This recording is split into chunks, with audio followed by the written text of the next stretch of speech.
اعوذ باللہ من الشیطان الرجیم بسم اللہ الرحمن الرحیم رب اشرح لی صدری ویسر لی امری واحلل عقدۃ من لسانی یفقہوا قولی۔ حیات الصحابہ رضی اللہ عنہم، حصہ اول، ہجرت کا باب۔ حضرت جعفر بن ابی طالب رضی اللہ تعالی عنہ اور صحابہ کرام رضی اللہ عنہم کا پہلے حبشہ پھر مدینہ ہجرت کرنا۔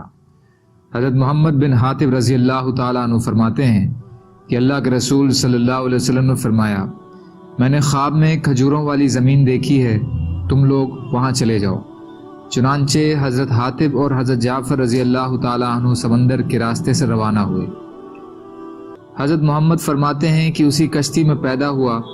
جس میں یہ لوگ روانہ ہوئے تھے۔ حضرت عمیر بن اسحاق فرماتے ہیں کہ حضرت جعفر رضی اللہ تعالی عنہ نے حضور صلی اللہ علیہ وسلم کی خدمت میں عرض کیا، اے اللہ کے رسول صلی اللہ علیہ وسلم، آپ مجھے اجازت دیں کہ میں کسی ایسے سرزمین پر چلا جاؤں جہاں میں بغیر کسی خوف اور خطرے کے اللہ کی عبادت کر سکوں۔ حضور صلی اللہ علیہ وسلم نے آپ کو اجازت دے دی اور وہ نجاشی کے پاس چلے گئے۔ پھر انہوں نے پوری حدیث ذکر کی جیسے کہ بہت جلد آئے گی۔ حسمی حصہ 6 پیج نمبر 29 کی حدیث۔ حضرت ام سلمہ رضی اللہ عنہا فرماتی ہیں کہ جب مکہ کی زمین مسلمانوں پر تنگ ہو گئی اور اللہ کے رسول صلی اللہ علیہ وسلم کے صحابہ کو طرح طرح سے ستایا گیا اور ان کو بڑی آزمائشوں میں ڈالا گیا، اور انہوں نے دیکھا کہ دین کی وجہ سے ان پر آزمائشیں اور مصیبتیں آ پڑی ہیں، اور یہ بھی دیکھ لیا کہ حضور صلی اللہ علیہ وسلم ان کو ان آزمائشوں اور مصیبتوں سے بچا نہیں سکتے ہیں، اور خود حضور صلی اللہ علیہ وسلم اپنی قوم اور اپنے چچا کی وجہ سے حفاظت میں ہیں، جس کی وجہ سے حضور صلی اللہ علیہ وسلم کو کوئی ناگوار بات پیش نہیں آتی ہے اور نہ آپ کو صحابہ والی تکلیفیں پہنچتی ہیں۔ تو حضور صلی اللہ علیہ وسلم نے اپنے صحابہ سے فرمایا کہ ملک حبشہ میں ایک ایسا بادشاہ ہے جس کے یہاں کسی پر ظلم نہیں ہوتا ہے، اس لیے تم اس کے ملک میں جاؤ یہاں تک کہ اللہ تمہیں اس تنگی سے نجات دیں اور جن مصیبت میں تم پھنسے ہو ان سے نکلنے کا راستہ بنا دے۔ اس لیے ہم لوگ جماعتیں بنا کر حبشہ جانے لگے اور وہاں جا کر ہم اکٹھے ہو گئے۔ ہم وہاں رہنے لگے، بڑا اچھا علاقہ تھا، وہاں کے لوگ بہترین پڑوسی تھے، ہم اطمینان سے اپنے دین پر چلنے لگے۔ وہاں ہمیں کسی قسم کے ظلم کا اندیشہ نہ تھا۔ جب قریش نے دیکھا کہ ہمیں رہنے کا ایک علاقہ مل گیا جہاں ہم امن سے رہ رہے ہیں تو انہوں نے یہ بہت برا لگا اور انہیں ہم پر بڑا غصہ آیا، اور انہوں نے جمع ہو کر یہ فیصلہ کیا کہ وہ ہمارے بارے میں نجاشی کے پاس ایک جماعت بھیجیں گے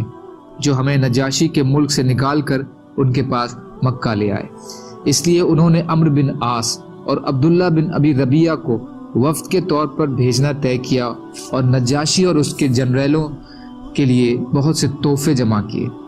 ان میں سے ہر ایک کے لیے الگ الگ تحفہ تیار کیا اور ان دونوں سے کہا کہ صحابہ کے بارے میں بات کرنے سے پہلے ہر جرنیل کو اس کا تحفہ دے دینا، پھر نجاشی کو اس کے تحفے دینا اور کوشش کرنا کہ صحابہ سے نجاشی کی بات نہ ہونے پائے اور پہلے ہی وہ ان کو تمہارے حوالے کر دے۔ اس لیے وہ دونوں حبشہ نجاشی کے وہاں گئے اور ہر جرنیل کو اس کا تحفہ دیا۔ پھر انہوں نے ہر جرنیل سے یہ بات کی کہ ہم اپنے کچھ بیوقوفوں کی وجہ سے اس بادشاہ کے پاس آئے ہیں، یہ کچھ بیوقوف اپنی قوم کا دین چھوڑ چکے ہیں اور تمہارے دین میں داخل نہیں ہوئے ہیں، تو ان کی قوم نے ہمیں اس لیے بھیجا ہے تاکہ بادشاہ ان لوگوں کو ان کی قوم کے پاس واپس بھجوا دے۔ جب ہم بادشاہ سے یہ بات کریں تو تم سب ایسا کرنے کا یعنی واپس بھیجنے کا مشورہ دینا۔ سب نے کہا ہم ایسا ہی کریں گے۔ پھر انہوں نے جا کر نجاشی کو تحفے دیے، اور مکہ والے اسے جو تحفے بھیجتے تھے ان میں سب سے زیادہ پسند اسے رنگی ہوئی کھال تھی۔ جب وہ اسے تحفے دے چکے تو انہوں نے نجاشی سے کہا، اے بادشاہ، ہمارے کچھ بیوقوف نوجوانوں نے اپنی قوم کا دین چھوڑ دیا ہے اور آپ کے دین میں بھی داخل نہیں ہوئے ہیں، اور ایک نیا گڑھا ہوا دین انہوں نے اپنا لیا ہے جسے ہم جانتے نہیں ہیں، اور اب انہوں نے تمہارے ملک میں پناہ لے لی ہے، اور آپ کی خدمت میں ان کے بارے میں بات کرنے کے لیے ان کے خاندان، ان کے ماں باپ، ان کے چچا اور ان کی قوم نے ہم لوگوں کو بھیجا ہے تاکہ ان کو ان کی قوم کے پاس بھیج دیں،